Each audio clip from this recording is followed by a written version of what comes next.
মক্কা থেকে নতুন বার্তা, বাংলাদেশের সিদ্ধান্তে কেন অস্তিত্বে ভারত। মক্কায় তিন দেশের সামরিক চুক্তি, আর সেই চুক্তির পরই সামনে এসেছে বাংলাদেশের নাম। তাহলে কি দক্ষিণ এশিয়ার কূটনীতিতে আসছে নতুন কোনো মোড়? নজর এখন ঢাকার দিকে।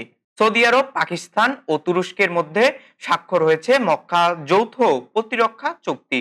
চুক্তির আওতায় তিন দেশে যে কোনো একটির ওপর সশস্ত্র হামলা হলে সেটিকে তিন দেশের ওপর হামলা হিসাবে বিবেচনা করা হবে।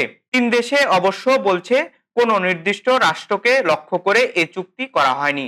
তবে পাকিস্তান ও তুরস্কের সঙ্গে ভারতের কৌশলগত টানাপোড়েন থাকায় এই নতুন প্রতিরক্ষা সমীকরণ নিয়ে নয়াদিল্লির আগ্রহ বাড়ছে। এর মধ্যে বাংলাদেশের পক্ষ থেকে জানানো হয়েছে, জাতীয় স্বার্থ ও পরিবর্তিত বৈশ্বিক পরিস্থিতি বিবেচনায় ভবিষ্যতে এই প্রতিরক্ষা কাঠামোয় যুক্ত হওয়ার বিষয়টি বিবেচনা করা হতে পারে।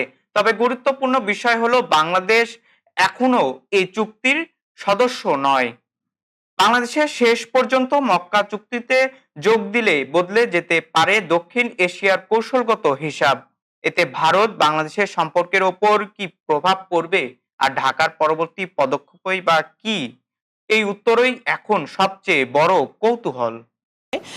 কিন্তু বাংলাদেশ যে কোনো মাল্টিল্যাটারাল বডিতে যুক্ত হওয়ার পূর্বে আমাদের প্রথমেই একটা বিবেচ্য বিষয় হবে যে আমাদের স্বার্থের কোনো ব্যাঘাত ঘটছে নাকি সেখানে।